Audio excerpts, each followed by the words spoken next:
pukul 10 baru ambil dia. Kena ambil kita orang tu, kau ambil dia. Ganti. Dia diam lah. Dah bosan ni umat ni.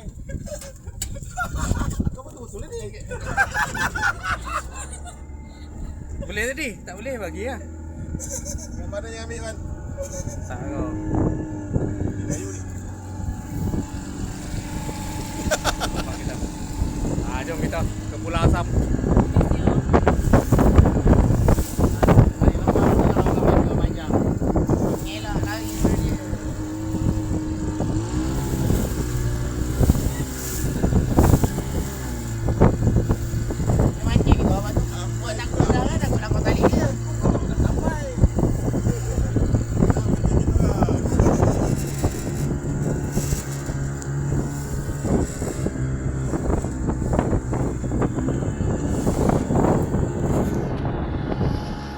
Tak ada orang tu.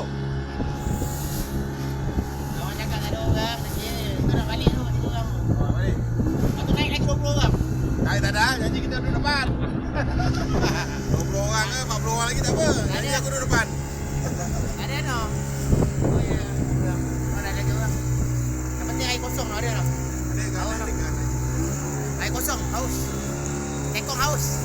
Tu kelang apa ni? Kalau anak kampung. Oh, anak apa? Ada ni. Tu?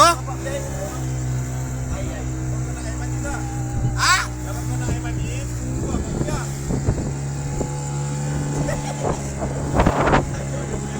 Tak pernah membuat dalam bot lagi. Tunggu berhenti lah.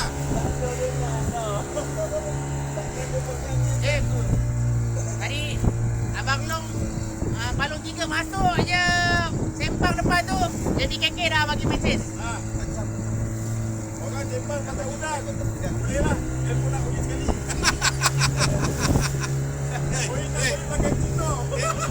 Dia tanya rumah ke tak? Kan dia tanya ke dia main ajak ya? Kalau dia tanya oleh Jim.